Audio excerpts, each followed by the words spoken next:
Rivian's hit the reset button. It's got a new plan to bring its EVs to the masses, and it has a new source of cash.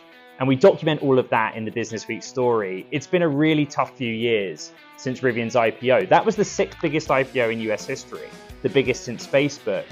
But in the period since, they've absolutely burned through cash, and they've struggled to ramp up production. They've struggled with supply chain. So in their goal with the R2, their next generation EV, they want to hit the mass market, but they realized they needed to do it more quickly than planned. And it's all formulated in the head of the founder and CEO of Rivian, RJ Scaringe. We learn a lot about him, about what he's like as a leader and a manager. But he, over the course of a year, decides, let's bring R2 to launch from Illinois. It will be quicker, it will be cheaper. And at the same time, they remain committed to Georgia, but they've got a cash problem.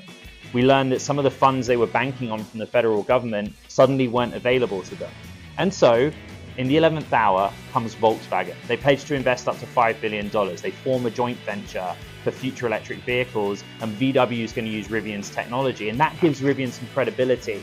But it's a really tough road ahead. For a name that everyone was so enthusiastic about and thought might be the next Tesla, now they've got a new plan to try and get back to where they thought they were going to be.